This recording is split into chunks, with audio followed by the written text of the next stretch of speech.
नमस्कार, स्वागत है आपका आपके अपने YouTube channel Delhi D school पर। और आज कक्षा 10वीं के लिए कार्यपत्रक संख्या 88 यहाँ पर आया हुआ है, और जिसमें आज कृतिका नामक पाठ से जिस पाठ से संबंधित कार्यपत्रक हम पहले पढ़ रहे थे, गद्यांश हम पढ़ रहे थे, वह था माता का आंचल, जिसे लिखा है शिव पूजन सहाय जी ने। और यह एक संस्मरण है और इससे संबंधित आगे का भाग हम इसमें देखेंगे कि आगे क्या होता है। लेखक अपने बचपन की बात यहाँ पर बता रहे थे कि बचपन में वे किस तरह से रहते थे, किस तरह कैसे उनके मम्मी माता मैया और पिताजी उनको खाना खिलाया करते थे। अब आगे देखते हैं कि आगे क्या लिखते हैं लेखक कि बाहर आते ही हमारी बाट जोहने वाला बालकों का एक झुंड मिल जाता था। हम उन खेल के साथियों को देखते ही सिसकना भूलकर पिताजी की गोद से उतर पड़ते और अपने हमजोलियों के दल में मिलकर तमाशे करने लगते थे।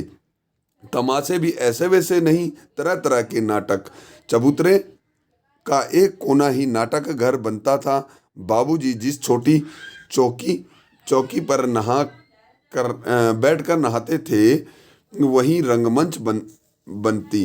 ठीक है, जहाँ पे बाबूजी नहाया करते थे वहीं पर रंगमंच बनता था, और उसी पर सरकंडे के खंभों पर कागज का चंदोआ तान कर मिठाइयों की दुकान लगाई जाती। उसमें उसमें चिलम की खोचे पर कपड़ों की थाली में ढेले के लड्डू, पत्तों की पूरी कचौरियाँ, गीली मिट्टी की जलेबियाँ, फूटे घड़े के कपड़ों के बतासे और मिठाइयाँ सजाई जाती। ठीकरों के बटखरे और जस्ते के छोटे छोटे टुकड़ों के पैसे बनते। हम ही लोग खरीदार और हम ही लोग दुकानदार। बाबूजी भी 2-4 गोरखपुरिये पैसे खरीद लेते थे।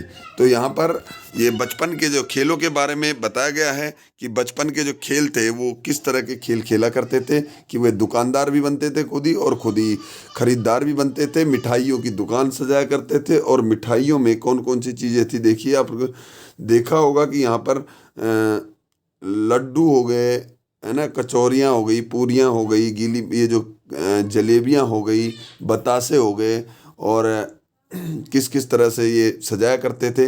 और बाबूजी भी वहाँ उनके साथ खेल में शामिल हो जाते थे। ठीक है, आगे देखते हैं। इस गद्यांश से संबंधित कुछ प्रश्न है कि लेखक अपने बचपन के किन किन तमाशों की बात कर रहे हैं। तो देखिए जी, रंगमंच बनाया जाता था जहाँ पर बाबूजी नहाया करते थे, एक कोने पर जहाँ पर बाबूजी जिस चौक पर बाबूजी नहाया करते थे वहाँ पर। ठीक है, आगे देखते हैं। और साथ ही साथ ये दुकान लगाया करते थे जिसमें दुकानदार भी खुद ही होते थे, खरीदार भी खुद ही हुआ करते थे।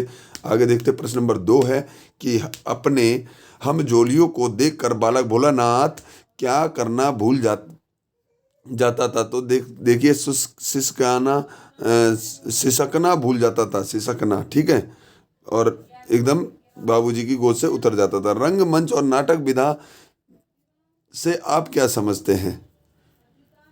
तो रंगमंच और नाटक विधा में क्या है कि नाटक पात्र तो दोनों में होते हैं। नाटक थोड़ा लंबा होता है, और रंगमंच जो होता है एक छोटा सा होता है, जो एक छोटे से दृश्य को दिखाया जाता है, जिसके माध्यम से उसे रंगमंच कहा जाता है। नाटक पूरा होता है। ठीक है, इसमें नाटक में कई सारे रंगमंच भी हो सकते हैं, अलग अलग परिस्थितियाँ दिखाई जा सकती है, कहीं बाजार में, कहीं पे मेले का, कहीं पर गांव का। तो इस तरीके से आगे देखते हैं। प्रश्न नंबर 4 की खरीदार और दुकानदार शब्दों में प्रत्यय छाटकर लिखिए, और इसी तरह कर प्रत्यय से कुछ नए शब्द बनाए। तो दुकानदार शब्द में, खरीदार में और दुकानदार में कौन से प्रत्यय है? तो वह प्रत्यय है दार। ठीक है, खरीद धन दार और दुकान धन दार, ये दोनों जुड़े हुए हैं, खरीदार, और इसमें दार जो प्रत्यय लगा हुआ है। और आगे देखिए, कर प्रत्यय से आपने नए शब्द बनाने हैं। ठीक है, तो कर प्रत्यय से से कुछ नए शब्द आप बनाइएगा जिसके अंत में कर लगे, जैसे कि दार मैंने बताया ये आपके लिए है। और गतिविधि में आपके लिए क्या है कि आपने भी कोई ना कोई नाटक या एकांकी जरूर देखा होगा। किसी देखे हुए नाटक और नाटक या एकांकी के बारे में 50 शब्दों में लिखिए। तो किसी भी नाटक या एकांकी के बारे में आप लिख सकते हैं, और चाहे आपने पढ़ा हो, चाहे वो आप पुस्तक में हो, चाहे आपने बाहर से पढ़ा हो, तो उसके बारे में ज़रूर लिखिए। तो उम्मीद है कि यह आप पूरे अच्छे से अपनी कॉपी में करेंगे इन सभी प्रश्नों के उत्तर और इसे समझेंगे। तो चलिए मिलते हैं अगली वीडियो में, तब तक के लिए नमस्कार, जय हिंद, जय